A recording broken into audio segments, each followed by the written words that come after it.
नमस्ते बच्चों, स्वागत है आपका टॉप क्लासेस में। आज हम शुरू कर रहे हैं क्लास 9 मैथ्स का सफर। अगर आपने अभी अभी 8th पास की है और यूपी बोर्ड 9 मैथ्स को लेकर के थोड़े नर्वस हो तो ये वीडियो आपके लिए। क्या आपने कभी सोचा है कि जो नंबर से आप रोज देखते हो उनका भी अपना एक परिवार होता है। इस परिवार में कुछ प्राकृतिक बच्चे हैं और कुछ पूर्ण बुजुर्ग।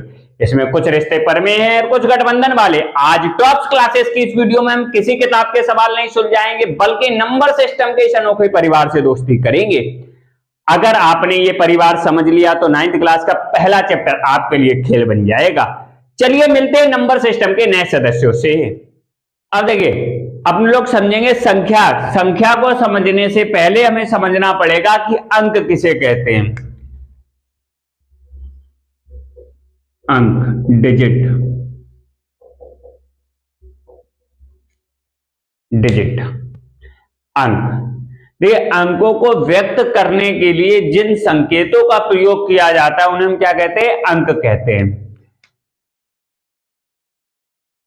अंकों को व्यक्त करने के लिए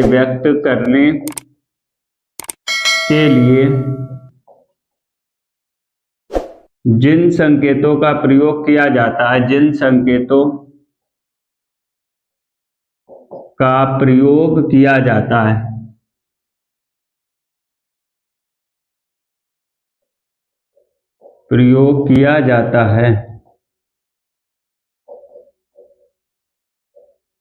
जिन संकेतों का प्रयोग किया जाता है अंक कहलाता है।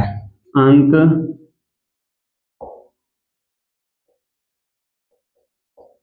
कहलाता है। ये सिर्फ 10 होते हैं, ये सिर्फ 10 होते हैं। जैसे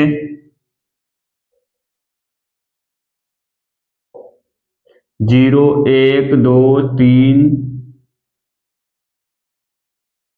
4, 5, 6, 7, 8, 9। ये 9 ये हो गए और एक ये 10। अब हम लोग समझेंगे संख्या किसे कहते हैं।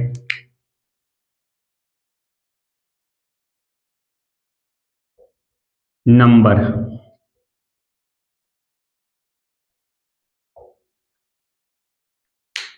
कितनी वस्तुएं का जिससे बोध होता है उसे क्या कहते हैं? संख्या कहते हैं।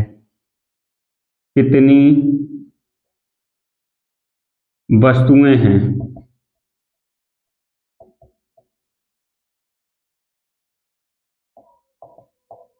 कितनी वस्तुएं का जिससे बोध होता है या पता चलता है उसे संख्या कहते हैं। संख्या कहते हैं। जैसे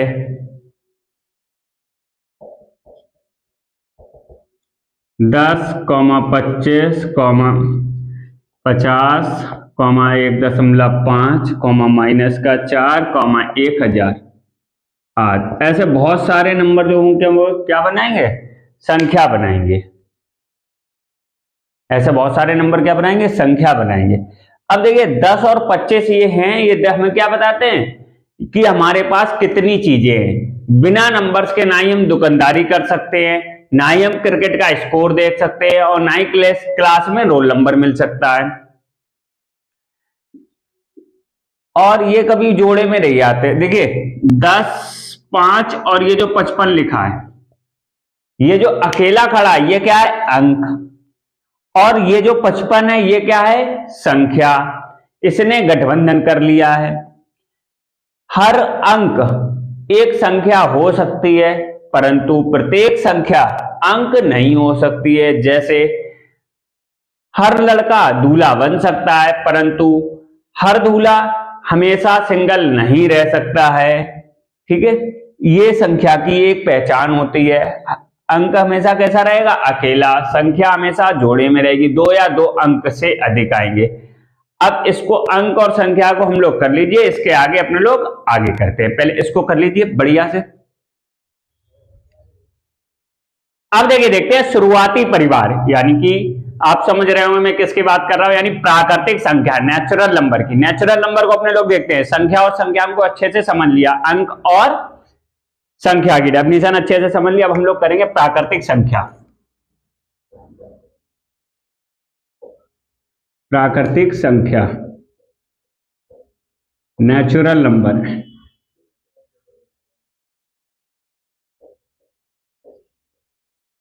नेचुरल, देखिए आपने साइंस में दो प्रकार की वस्तुएं पढ़ी हुई। प्राकृतिक मतलब जो प्रकृति से प्राप्त हो। अब जैसे साइंस में आपने दो प्रकार की वस्तुएं पढ़ी है, प्राकृतिक और मानव निर्मित। प्राकृतिक वस्तुएं वो होती है जो हमें प्रकृति से प्राप्त है, जैसे हवा, पानी, ये सब प्रकृति से प्राप्त है। और जो मानव निर्मित है, जैसे मेज, कुर्सी, ये सब मानव मनुष्य ने बनाई है। तो दो प्रकार।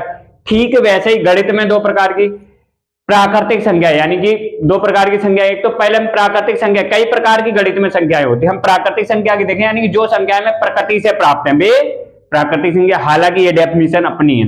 अब कोई लड़े कहे नहीं ये ऐसी नहीं डेफिनेशन, तो कोई लड़ेंगे नहीं, फिर हम उसे दूसरी डेफिनेशन बताएंगे। यानी कि किसी चीज को गिनने के लिए प्रयोग होने वाली संख्याओं को क्या कहते हैं? प्राकृतिक संख्या कहते हैं।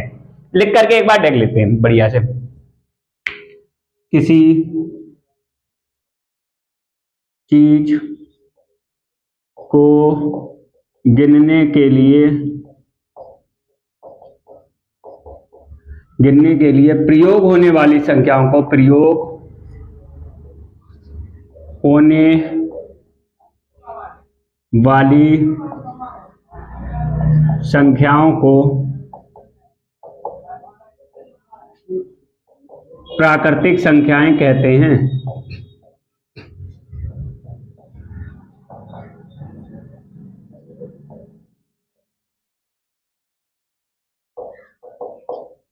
इसे n से प्रदर्शित करते हैं।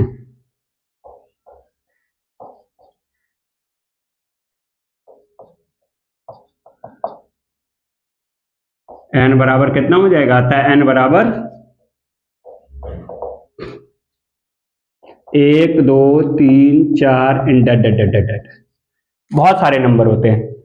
अब आप प्राकृतिक संख्या किसी चीज को, यानी कि अगर हम कहें कि इन बच्चों की संख्या गिनो, तो हर बच्चा किससे गिनेगा? 1 2 3 4, यानी अपने आप स्वतः निकलती जो संख्या स्वतः निकले प्राकृतिक यानी प्रकृति से प्राप्त हो, तो वो क्या हो जाएगी? प्रकृति से।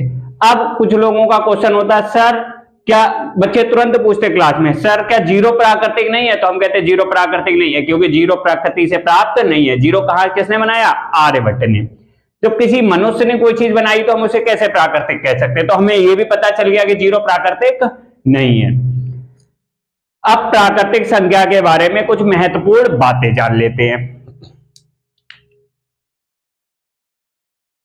प्राकृतिक संख्या के बारे में कुछ महत्वपूर्ण बातें।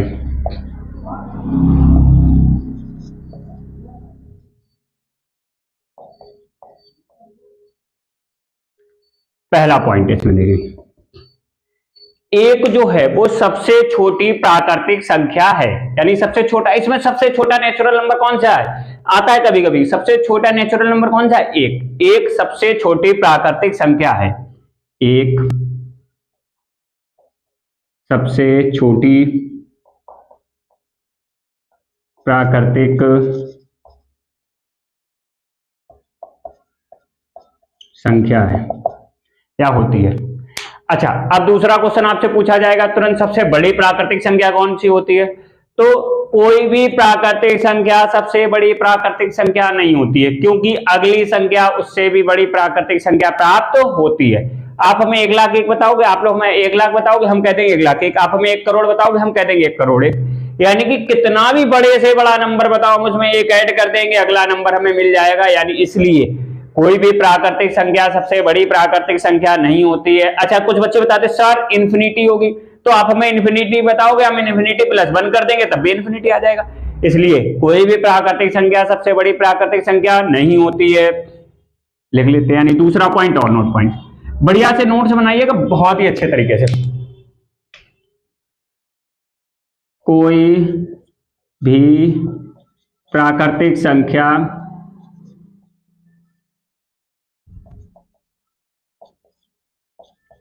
सबसे बड़ी प्राकृतिक संख्या नहीं, सबसे बड़ी प्राकृतिक संख्या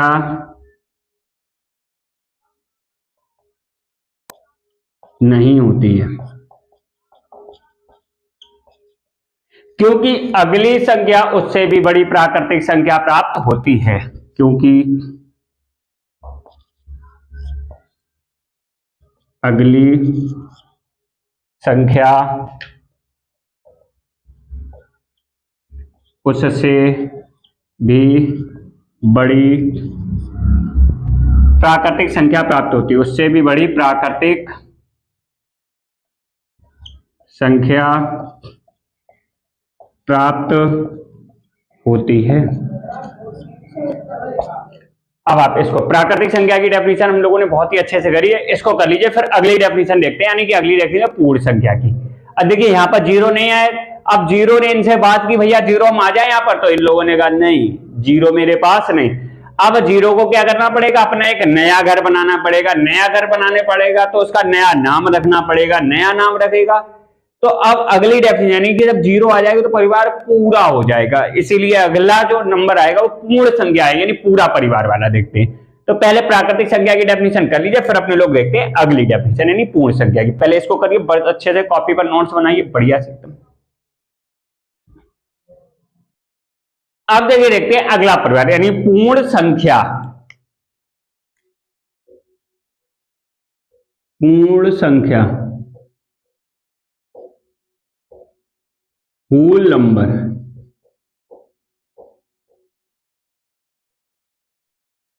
ठीक है। इसकी डेफिनेशन क्या हो जाएगी, अभी तक कितने नंबर थे, 1 से लेकर के 9, यानी कि जीरो नहीं था, अब जीरो और आ जाएगा, प्राकृतिक संख्या यानी टिल इनफाइनाइट तक जाएगा, यानी जीरो से और आ जाए, जीरो को और मिला दिया, यानी शून्य तथा सभी प्राकृतिक संख्याएं क्या कहलाती हैं, पूर्ण संख्याएं।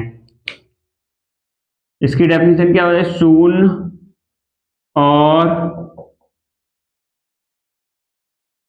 और सभी प्राकृतिक संख्याएं, सभी प्राकृतिक संख्याएं, शून्य और सभी प्राकृतिक संख्याएं क्या कहलाती, पूर्ण संख्याएं कहलाती, पूर्ण संख्याएं कहलाती हैं।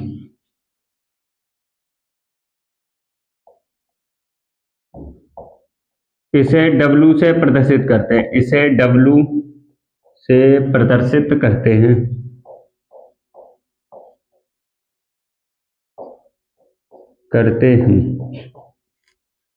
तो W इक्वल टू कितना हो जाएगा, 0 1 2 3 4 5 6 बहुत सारे आ जाएंगे, इसे W से प्रदर्शित करते हैं। अब देखिए आपके मन में एक क्वेश्चन आ रहा होगा कि जीरो प्राकृतिक नहीं है, हाँ तो जीरो प्राकृतिक नहीं है।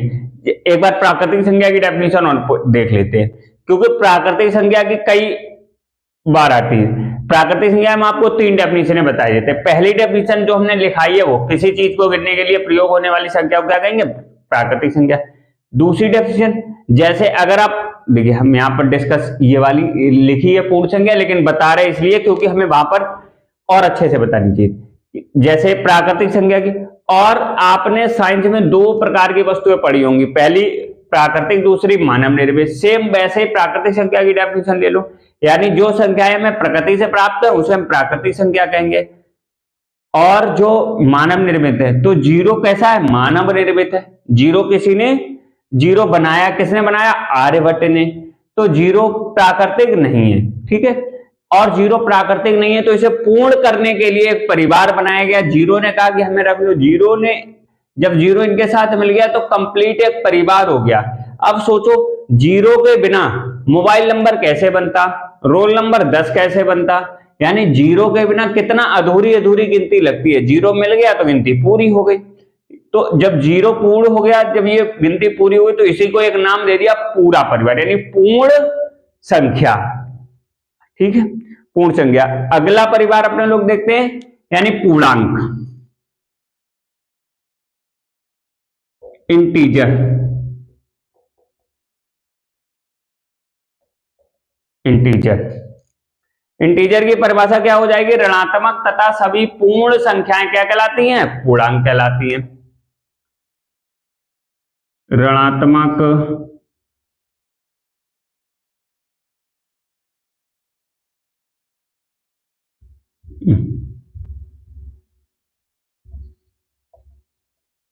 ऋणात्मक तथा सभी पूर्ण संख्याएं, इसमें देखिए अब यानी नफा नुकसान वाला परिवार, ये कौन सा है, नफा नुकसान वाला, ये पूरा परिवार हो गया, ये नफा नुकसान वाला, यानी प्लस वाले भी आएंगे और माइनस वाले आएंगे। ऋणात्मक तथा सभी पूर्ण संख्याएं,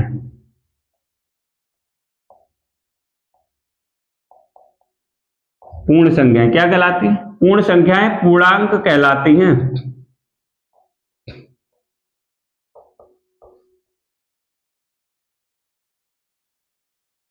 इसे आई या जेड से प्रदर्शित करते हैं।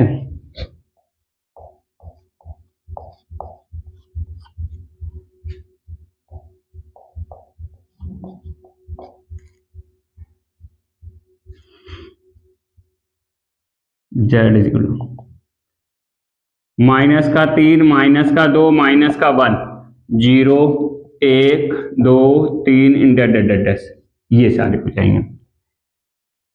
अब देखिए यानी क्या होता है, अब आपके माइंड में एक सवाल और आ रहा होगा कि सर इसको तो इंटीजर आई से, लेकिन इसको डिनोट किससे कर रहे हैं, जेड से, तो ऐसा क्यों। देखिए जेड एक जर्मन शब्द जेहलिन से लिया गया है, जिसका शाब्दिक अर्थ होता है गिनना और जहल का अर्थ होता है संख्या, इसलिए ये जर्मन शब्द से लिया गया जेड। इसको कर लीजिए, देखिए पूर्णांक और पूर्ण संख्या की डेफिनेशन कर लीजिए, फिर अपने लोग अगली करते हैं इसी के प्रकार और करेंगे पूर्ण संख्या को, जिसे हम कहते हैं धन पूर्णांक और ऋण पूर्णांक। इसको जल्दी से कॉपी पर नोट कर लीजिए, फिर अपने लोग आगे करते हैं, जल्दी से करिए। अब देखिए समझते हैं अपने लोग धन पूर्णांक और ऋण पूर्णांक, यानी पूर्णांक की डेफिनेशन अच्छे से समझ ली, अब इसके प्रकार और, यानी कि दो टाइप्स और होते हैं, कौन से, धन पूर्णांक और ऋण पूर्णांक, इसको और अच्छे से देखेंगे। धन पूर्णांक पॉजिटिव इंटीजर,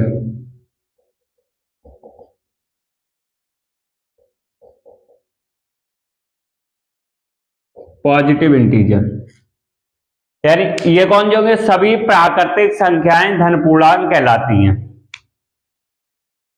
सभी प्राकृतिक संख्याएं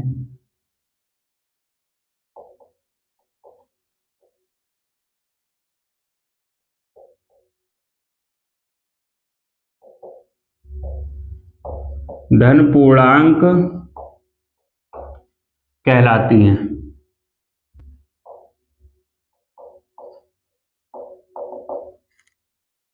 इसे Z प्लस से प्रदर्शित करते हैं, इसे Z प्लस या I प्लस से प्रदर्शित करते हैं।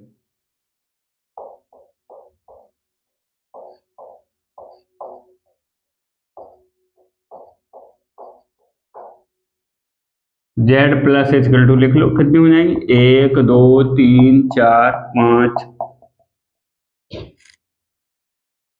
ऋण पूर्णांक की डेफिनेशन देखेंगे।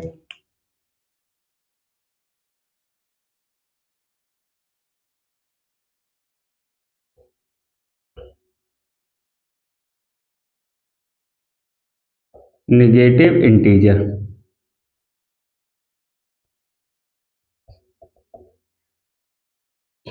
सभी ऋणात्मक संख्याएं क्या कहलाती हैं, ऋण पूर्णांक कहलाती हैं। बहुत ही छोटी छोटी ही डेफिनेशन है सभी। हाँ अगर आपने इनको समझ लिया तो 9th क्लास का पहला चैप्टर आपके लिए बहुत ही, 9th क्लास क्या इवन आपका 12th तक मैथ खेल से बन जाएगी, क्योंकि ये नंबर छोटी छोटी चीजें बहुत ही मिस्टेक करते हैं बच्चे, बहुत ही दिक्कतें पैदा करते हैं जब ये कॉन्सेप्ट क्लियर नहीं होते। तो इनको एक बार कर लीजिए, कॉपी पर नोट्स बनाइए बढ़िया से और लिखिए और बार बार इसको देखिए, यानी कि सभी ऋणात्मक संख्याएं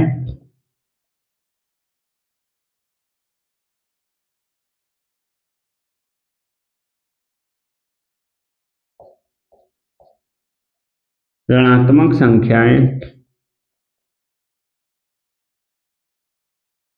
ऋण पूर्णांक कहलाते हैं। ऋण पूर्णांक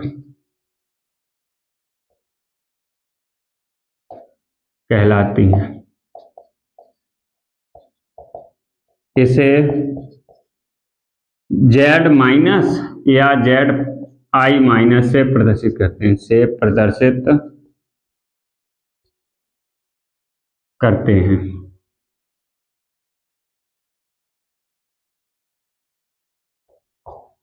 अतः करके लिख लो, यानी कि Z माइनस, माइनस का 1, माइनस का 2, माइनस का 3, माइनस का 4 इन डेट। अब आपके सामने एक क्वेश्चन आया होगा, यानी कि अब आपके माइंड में एक क्वेश्चन उठ रहा होगा कि सर जीरो या तो धन पूर्णांक है या ऋण पूर्णांक है, नहीं तो आपने धन पूर्णांक में लिखा ना ही ऋण पूर्णांक में लिखा। तो एक नोट पॉइंट, जीरो ना तो धन पूर्णांक है और ना ही ऋण पूर्णांक है। नोट पॉइंट आपके पास बनता है।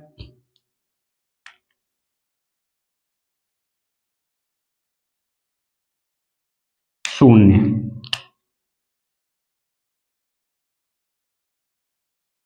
ना तो धन पूर्णांक है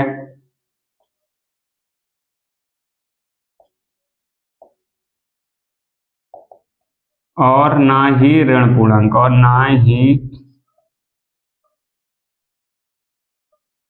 ऋण पूर्णांक है।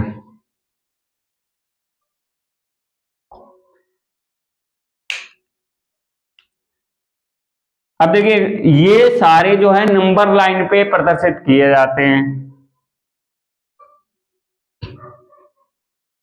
ये जीरो,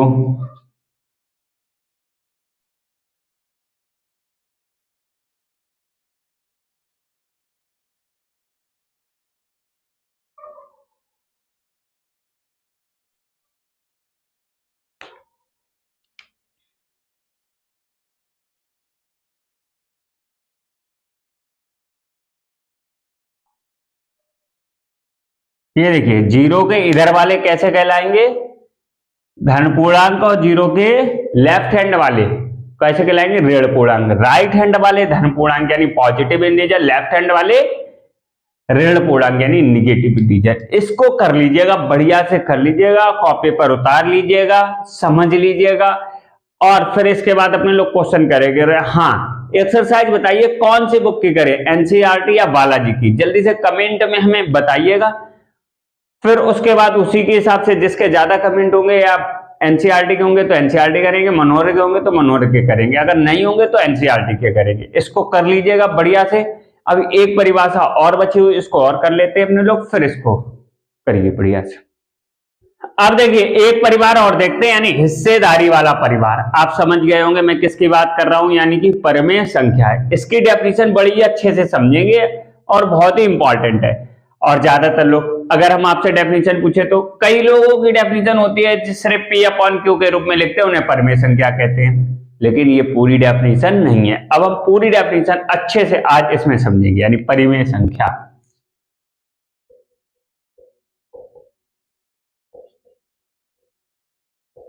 रैशनल नंबर, और ये कौन सा परिवार है, रैशनल नंबर, हिस्सेदारी वाला परिवार।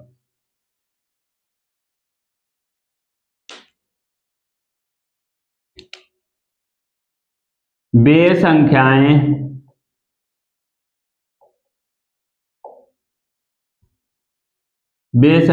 जिन्हें हम P अपॉन Q के और P अपॉन Q और Q नॉट इक्वल टू 0 के, देखो P अपॉन Q के रूप में, Q नॉट इक्वल टू 0 के रूप में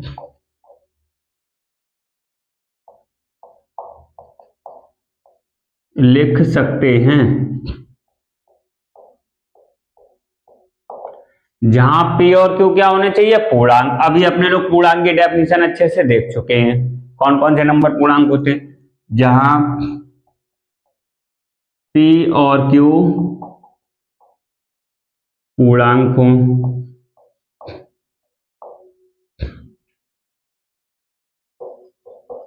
तथा P और Q में एक के अलावा कोई और उभयनिष्ठ गुणनखंड ना हो। P और Q में एक के अलावा, देखिए डेफिनेशन थोड़ी हो सकता है कि 2-3 लाइन बढ़ जाए, लेकिन ये पूर्ण डेफिनेशन है पूरी, इसके अलावा ये 4 कंडीशन के अलावा 5वीं कंडीशन आएगी नहीं। P और Q में एक के अलावा कोई और उभयनिष्ठ गुणनखंड ना हो, उभयनिष्ठ गुणनखंड ना हो तो उसे परमेय संख्या कहते हैं, तो उसे परमेय संख्या कहते हैं। जैसे और लिख लो, इसे Q से प्रदर्शित करते हैं, इसे Q से प्रदर्शित करते हैं, इसे Q से प्रदर्शित करते हैं।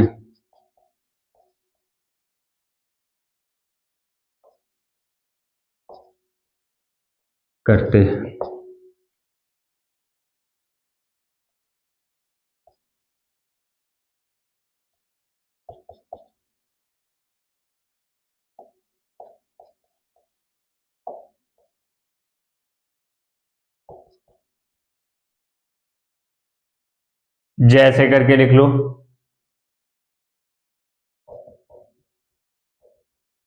5, 1/4, 5/7, 9/11 माइनस का 7/11 और 4 8। ये सारे क्या है? परमेय नंबर। देखिए पहली कंडीशन, अब एक बार सिंपल से इधर चारों कंडीशन देख लेते हैं। यानी पहली कंडीशन होनी चाहिए, यानी P/Q के रूप में होना चाहिए। यानी कोई भी संख्या हो अगर हम P/Q के रूप में लिख सकते हैं तो वो क्या हो जाएगी? परमेय। दूसरी कंडीशन होती है कि वो Q नॉट इक्वल टू 0 होना चाहिए, कभी भी Q 0 नहीं होना चाहिए। अब जैसे कि आपसे पूछा जाए 1/0 परमेय है, तो ये परमेय नहीं है क्योंकि नीचे 0 नहीं होना चाहिए। अब ये 0 क्यों नहीं होना चाहिए इसके बारे में अभी हम बताते हैं।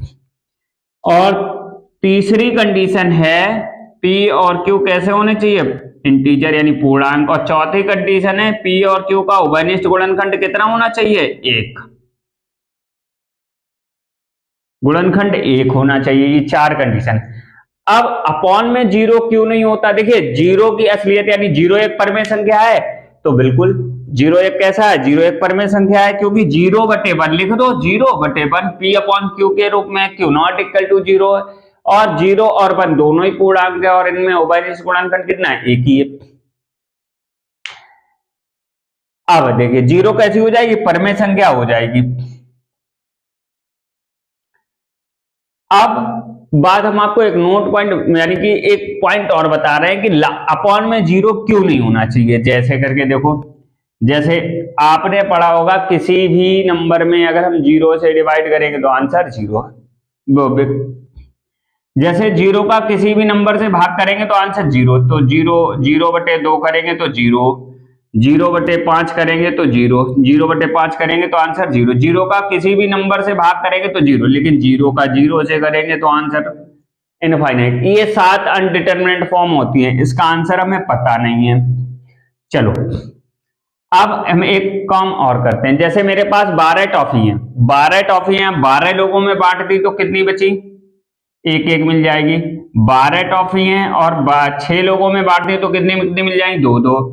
12 टॉफियां और 3 लोगों में बांट दी तो कितनी मिल जाएंगी? 4-4। 12 टॉफियां 4 लोगों में बांटनी 3-3। 12 टॉफियां 2 लोगों में बांटनी 6-6। 12 टॉफियां और 1 लोगों में बांटनी 12 मिले। 12 टॉफियां और हमने 0 लोगों में बांटनी कितने लोगों को मिलेंगे? इसका कोई आंसर निकली के नहीं आ रहा है। चलो मान लेते हैं कोई कहता है कि नहीं सर 0 लोगों को। अब चलो एक बच्चा है वो गुस्सा हो जाता है, उसके 12 टॉफी बांटता है, फिर वो कहता है नहीं नहीं हमें सारी टॉफी वापस करनी है। अब जब वापस करेंगे तो देखना इसका मल्टीप्लाई करेंगे तो कितना आ जाएगा? 12। 6 दूनी 12, 4 तीयों 12, यानी जब वो कलेक्ट कर रहा है 4 तीयों 12, 6 दूनी 12, 12 एकम 12, लेकिन 0 का गुणा 12 में कर रहा, 0 का गुणा 0 तो वो 12 नहीं आ रहा, तो ये चीज हो जाती है फेल। ऐसी चीज तो इसलिए अपॉन में कभी भी 0 नहीं रहना चाहिए। पहली कंडीशन हमने आपको समझा दी। अब आज के लिए इतने ही रखते हैं। इसके बाद आप हमें कमेंट में बताएंगे कि आप आगे की वीडियो कैसी और कैसे देखना चाहते हैं, यानी किस किताब की देखना चाहते हैं एक्सरसाइज की। इसलिए आज के लिए यही रखते हैं। बहुत बहुत धन्यवाद आपका यहां तक साथ बनाए रखने के लिए। अब हम लोग मिलेंगे अगली क्लास में, तब तक के लिए स्वस्थ रहिए, मस्त रहिए, हंसते रहिए, मुस्कुराते रहिए, अपने और अपनों का ख्याल रखिए। बहुत बहुत धन्यवाद, मिलते हैं जल्दी।